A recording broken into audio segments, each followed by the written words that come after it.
This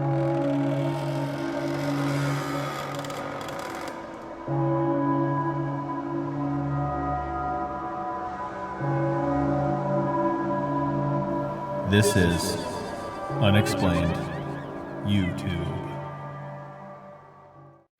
Hey, Kendall. Hello, Max. So today we're talking about an alien abduction case. Yes. Yes. This one creeps you out, don't it? Yeah, I don't like the way they portrayed the creatures. So we'll flash a picture of one of those creatures. It's got weird grabby hands. Now we know what scares Kendall, everybody. And it's like all like fleshy and weird. It's like if all my scabs that I've peeled off over the years just culminated into one nightmare creature and wanted to abduct me and take me to Mars. That would be that. Worst fears realized. Although apparently it's supposed to be like a robot, not like a fleshy deal. So I don't know. Okay, we're talking about a Pascagoula abduction. All right. So this happened in 1973. Two co-workers, Charles Hickson and Calvin Parker, claimed that they were abducted by aliens while fishing near Pascagoula, Mississippi. Okay, so I'm just going to read the article that we have here, okay? Duh. No, 42-year-old Hickson was fishing with a co-worker, 19-year-old Calvin Parker Jr., on the night of October 11th, 1973. Hickson claimed that they heard a zipping sound and encountered a glowing object, an elongated UFO hovering above the ground. 3 robot-like aliens exited from the craft. Although they were gray humanoids just over 5 feet tall, they were otherwise of a type not reported before or since. Okay, so I guess nobody's really been seeing these kinds of aliens anywhere. Each entity lacked a neck, exhibited only slits for eyes and a mouth, had a nose and ears that were sharply pointed protrusions, and possessed clawed hands. The legs were jointed, pedestal-like, and the entity glided. What do you think of that? Wub, wub, wub, wub, wub. It's a noise it makes. The 2 men claimed that they were taken aboard the spacecraft, where they were examined. After which they were returned to their fishing site. Unnerved, they sat in a car to regain their composure. And Hickson was apparently drinking whiskey, at least. At least. Who knows, man? Then reported their experience to the sheriff. Although the UFO reported by the men had apparently not been seen by people on the heavily traveled highway nearby, there had been other UFO sightings in the area, including one on the night in question. The UFOs were variously described. Some saw a helicopter-like object. One person reported a supposed experiment from an Air Force base nearby, and so on and so forth. All right, so you think these guys were took?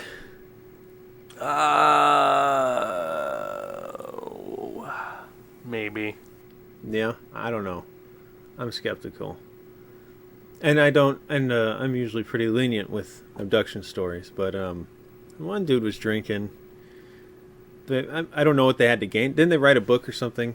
Yeah, they always do. I mean, that's what you do. That's what you do when you're abducted. You gotta write a book. This is something interesting, though. They put Hickson under a polygraph, and he passed. Yeah. But they argued that the operator of the polygraph was inexperienced. You ever been under a lie detector? No, I haven't. I don't know how they work. I don't either. I guess they measure like your heartbeat and pressure, beat, something. Inconsistencies in your behavior. Yeah. Huh. The aliens paralyzed him before they carried him on board. How do you carry things with crab hands? That's terrible. You have to do that thing that they used to do in old sci-fi movies where you sort of drape things over your arms. Usually it's a girl. In this case, it was good old Hickson. Yeah. Anyway, some people argue that he was under a hypnagogic state, which I'm probably saying that wrong. I guess it's a waking dream state. Huh. I don't know about all that either. Or they could have been making it all up to write a book. I mean, dollar bill, y'all. Yeah. Parker, I guess, said that he told police that he passed out at the beginning of the incident and didn't regain consciousness till it was all over. That's a little convenient. Kind of sounds like me when I go drink. Yeah, the claw hands and everything. No. All the fishing with an older man. No. What do you think about alien abductions in general? 90% can't really believe, and then 10%, I don't know. Yeah. There's definitely a few abduction cases that I hear that I'm like, well, I don't think they're lying, you know? Mm-hmm. I don't know about these guys. Yeah, it's just interesting. I never heard the story until recently. Yeah. And I like their creatures. The crabmen. I've never heard of robot crabmen before or since. Just like yeah, man. I don't. Well, okay. Are the aliens that they describe your worst case scenario abductees, abductors? Anything trying to abduct me is my worst case scenario. Yeah. Abductee, yeah. You would be the abductee. They'd be abductor. Oh, right. Yeah. Yeah. Sorry. I had that. Yeah. My bad. I did that to us. You set me up. I set us up for stupidity. You wronged us. God, I wouldn't fancy any of that nonsense. So No, I don't want to be abducted. yeah. Yeah. I mean, apparently it's like not a problem if you are, because a lot of people don't remember it. But then, like, through dreams and painful therapy, you do remember it. Yeah, and you're like, hey, maybe I was abducted. I think that'd be the worst part. You start dreaming that these things happen. And you're like, no. And then you're under the table at your party freaking out, and then maple syrup slowly drips off of it, and you go into a weird coma. Reminds you of the goop stuff that they put on you. Yeah. When they space sexed you. Such a spooky... Oh, that movie. That's a good scary movie. Yeah, that's good. God. Yeah. When they space sexed you. No, it's unfortunate. I don't want to be abducted. Have you ever known anybody in real life who said that? I mean, like, seriously, you actually thought twice that said they may have been abducted? No. Me neither. Good. And I'd be interested in talking to one. Because I want to see what they're like. Spooky. You know? Yeah, it probably wouldn't be the most settling thing, but I just want to see what they're like. How, when they talk about this subject, how they'd be different from other people. And then it put me up with them mind powers, and then it shook me all around. And they jibbled me. Pulled me. And then I found myself back in my truck facing south when I was going north. Them silly green sons of bitches don't know their cardinal directions. And then I went to the doctor and they found a scrap of copper in my ankle. They found a weird protrusion out of my anus. Jesus. No, it's kind of not funny. Because I get the feeling that a lot of people, that 10% that you were talking about, they really have issue. Yeah. Even if it's them imagining it or some other trauma that's sort of manifesting itself in this way. Yeah, yeah. I don't know what to say to those people. Yeah, I mean, it's unfortunate. Really. I don't want to be abducted by people, let alone aliens. Right. Yeah. What about the cases where the dude is like, yeah, they looked like people. What? Yeah, you never heard this case? I think it was even Travis Walton. Like in the movie, they didn't show anything like it. But in Travis Walton's actual case, in his real story, if you were to hear him tell it, he went up there and he saw the alien things. And he started wandering around the ship and he found himself in a room. And he looked behind him and there was a guy in an astronaut suit or something like that. What? And he said he followed the astronaut. And he said the next thing that he knew, he was back on planet Earth.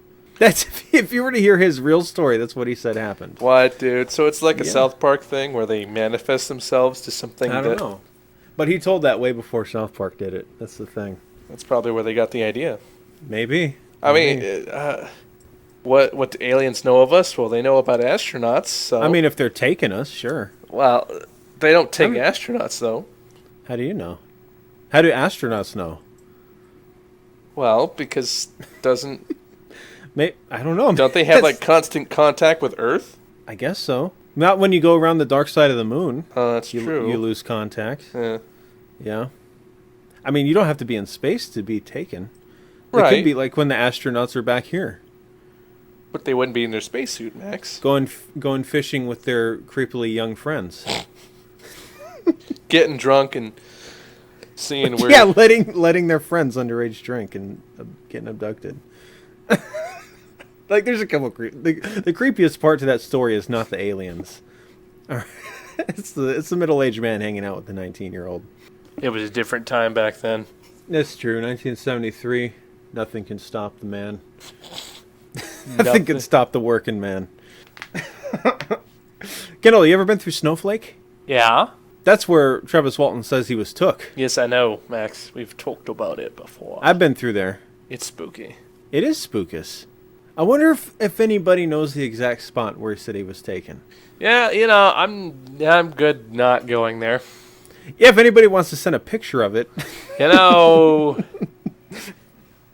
Buyer beware. Yeah, I guess you're right. You're looking for trouble. Yep. Yeah. I really wonder that, though, if anybody knows the exact field. That'd be interesting to know. Well, they were logging up there. Oh, yeah. So I'm sure it's marked. It was a specific area they had to go cut down. Yeah. No, they were on their way back to town from a job, right? And they saw what they thought was a forest fire, so they stopped, looked. Yeah, and they saw the thing, and they stopped, and he got out of the truck. And he got pulsated on.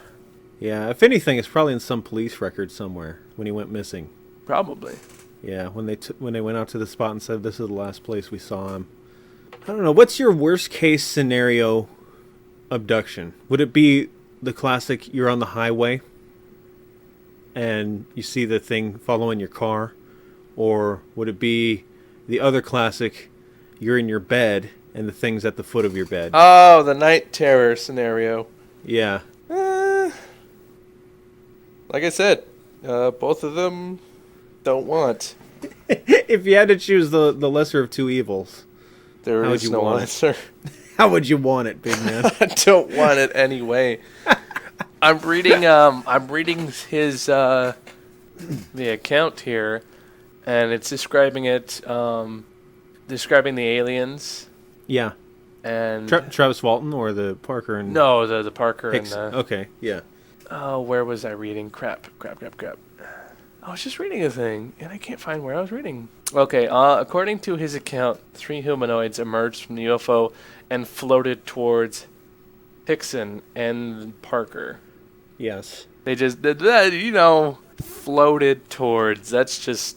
no. The 2 creatures took hold of Hickson and floated him aboard the UFO, where he was taken into a brightly lit chamber.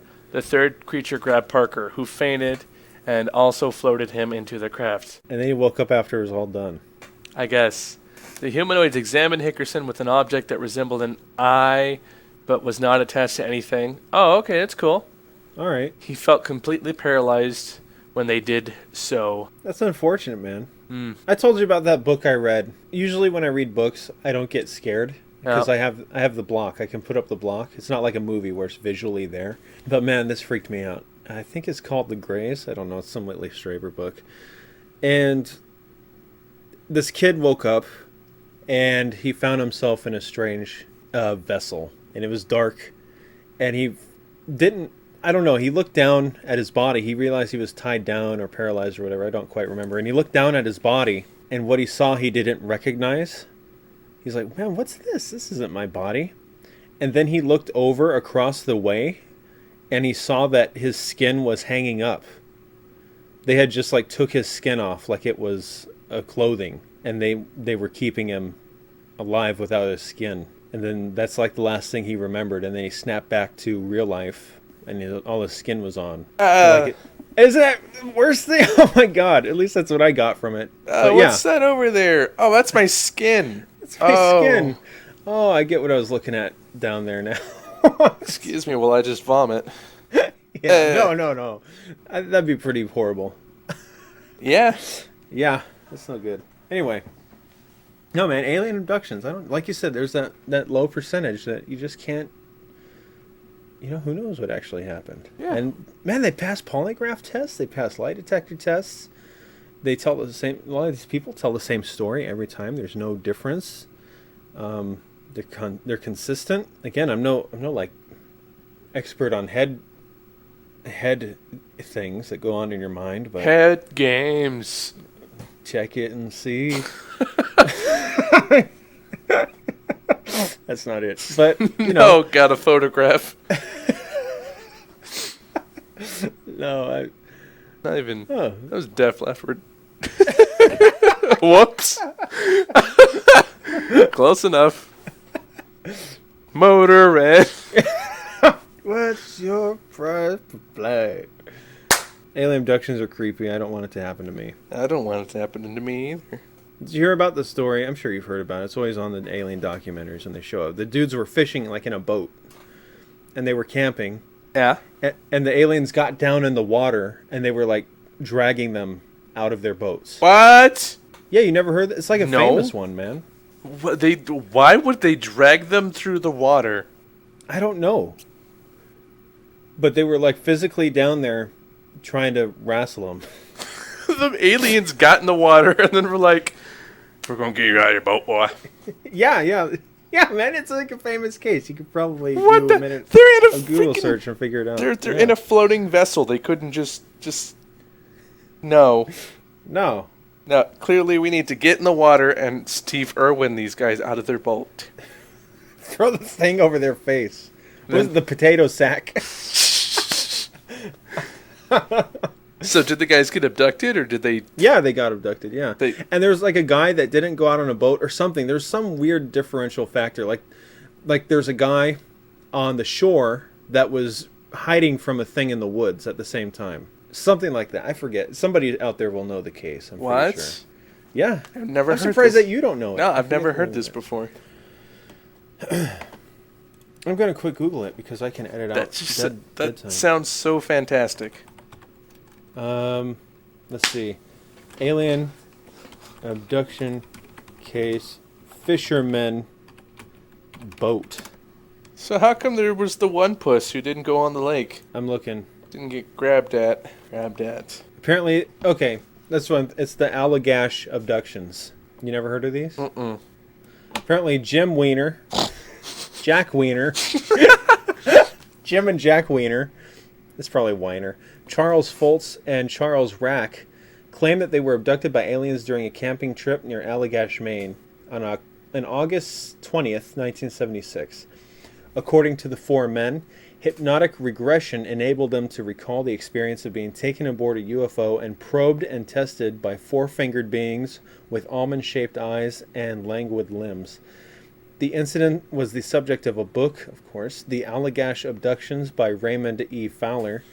The incident was also dramatized in an episode of Unsolved Mysteries, yada, yada, yada. That's the one I'm thinking of. But yeah, they were like taken out of their boat. I want to hear the story. Yeah? Eh. All right, let's do it. The Allagash Waterway is a series of lakes and canals in the breathtaking mountains of Maine. This lovely area would be the site of one of the most discussed and best documented alien abduction cases on record. I beg to differ because I've never heard of it. I'm surprised. I've heard of it many times. Ah, this is my first time hearing it. Oh, here we go. The Allagash incident would involve multiple witnesses, 4 to be exact, twin brothers Jack and Jim Wiener, along with their friends Chuck Rack and Charles Foltz. 2 Chucks. 2 Chucks and a Jim and Jack Wiener. The 4 men... I shouldn't make fun. The 4 men, while studying at Massachusetts College of Art, and were all beginning their respective careers. The 4 artists would turn into sportsmen for what they thought would be an having a tough time tonight. The 4 artists would turn into sportsmen for what they thought would be an enjoyable, relaxing trip. Their trip to Allagash would be memorable, but not for the reasons that they had hoped for. Dun dun dun. It would be in August 1976 that the 4 men began their vacation, and partway through their canoeing, they reached Eagle Lake, paddling to its mouth to do some fishing, not having any luck, and running low on food. They decided to try some night fishing before leaving the bank. They built an extremely large campfire to be a landmark light from the water. Okay, I got it. So they built the big fire so they could see it, so they knew where to go back to on shore. Mm-hmm. Okay. After a time on the lake, the four suddenly saw a light that seemed much brighter than a star. The glowing orb was hovering over the trees a couple of 100 yards away. The object changed colors as it moved back and forth, red, then green, then a whitish yellow. The massive object was estimated to be about 80 feet in diameter. The object slowly moved across the tops of the trees along the bank. And as it came closer to the four fishermen, Charlie Foltz signaled an SOS with his flashlight. Immediately, the object silently moved towards the canoe. Okay, Charlie, what are you doing? What are you doing, Charlie? That's when you're just like, shut the fuck up! Point your flashlight! Oh boy, that's what got the car flipped over in Jurassic Park. Yep. She pulled the flashlight out. T-Rex was hungry all of a sudden. How do you figure, huh? When you see things you don't understand, don't pull out the flashlight. Seriously. Anyway, that made me angry. Okay, a guarded curiosity now turned into a frantic dash for the bank. As they paddled as fast as they could, a hollow light came from the object, engulfing the men and their canoe. The next thing they knew, they were standing on the bank again. Charlie pointed his flashlight towards the object again. Come on, dude. But this time it rose up and out of their view, as it showed its beam once more before disappearing into the Allagash scar. Wondering what had transpired, the men were shocked to see their once glowing fire to be nothing but smoldering ashes. This should have taken several hours, and the four friends wondered what happened to the last couple of hours. All right, so when they came to, their fire died out. Yeah. And they're like, what? Why is it on fire, Charlie? Very little was said as the four men packed up their gear and went back to the everyday grinds of their respective careers. In time, the night of the UFO would begin to have a profound effect on their lives. Jack Weiner was the first to... Weiner. I gotta stop saying that. Jack Weiner was the first to start having nightmares. See, that's what I don't want if I'm abducted. In these dreams, he saw beings with long necks and large heads. He saw the beings examining his arm, whilst Jim, Chuck, and Charlie sat on a nearby bench, not able to intervene. The beings had large metallic glowing eyes with no lids, and their hands were insect-like with 4 fingers. The other 3 men were experiencing very similar dreams. With short mental clips of that awful night on the lake, in 1988, out of curiosity, Jim Weiner attended a UFO conference hosted by Raymond Fowler. Weiner met Fowler afterwards and related his strange encounter. The investigator was excited about Jim's story, especially the fact that it was a multiple witness occurrence. Fowler suggested to Jim that he and the others undergo a regressive hypnosis. After the sessions, it was revealed that all 4 of the men had been abducted and subjected to humiliating physical examinations, including the taking of skin and fluid samples. The men's description of the aliens, it was consistent between all of them, and being artists, they were able to make detailed sketches of the entities, the craft, and examining instruments. Chuck Rack added that the aliens' test area was similar to a vet's office, with a silver table. He also related a strange fact. He had much difficulty in focusing on the aliens. When he tried, he could not put an exact image to them. He compared it to trying to tune into a fuzzy radio station. After the psychiatric examinations, all 4 of the men were deemed to be mentally stable, and they all had passed a lie detector test. That's interesting. All of the information gleaned from the detailed hypnotic sessions and investigative reports provided strong evidence that something not of this world was encountered by these 4 men on the Allagash waterway in 1976. The case is still considered unexplainable by conventional scientific means. There you have it. Well, that didn't involve guys getting dragged out of their boat and a dude hiding on the riverbank. I thought it did. Maybe I was thinking of a different one. Anyway, that's the one I was thinking of, where they were out in their boat and they were taken from their boat. But yeah. Did they ever get their boat back? That's a good question. I don't know. Did the aliens... That's what they wanted. Quick, we'll run some tests on them. You grab the boat. Again, they all pass lie detector tests. I guess this is the alien abduction episode. It's looking that way. Yeah. I don't have any last thoughts. You know, just don't get abducted, guys. Try not to. I don't know if it's something that you can stop. Apparently not. They seem to freeze state you or something. Paralyze you. Paralyze you. Put you in mondo stasis. Put you in the moonbeam field. And then they tinker with you. How about you, Kendall? Any last thoughts? Yeah. Don't get caught. Don't get don't get caught in that the spookus light. Yeah. Seriously. Yeah. Don't be that 10% if you can help it. I don't think you can. Yeah, that's the sad part. That's Unexplained YouTube this time.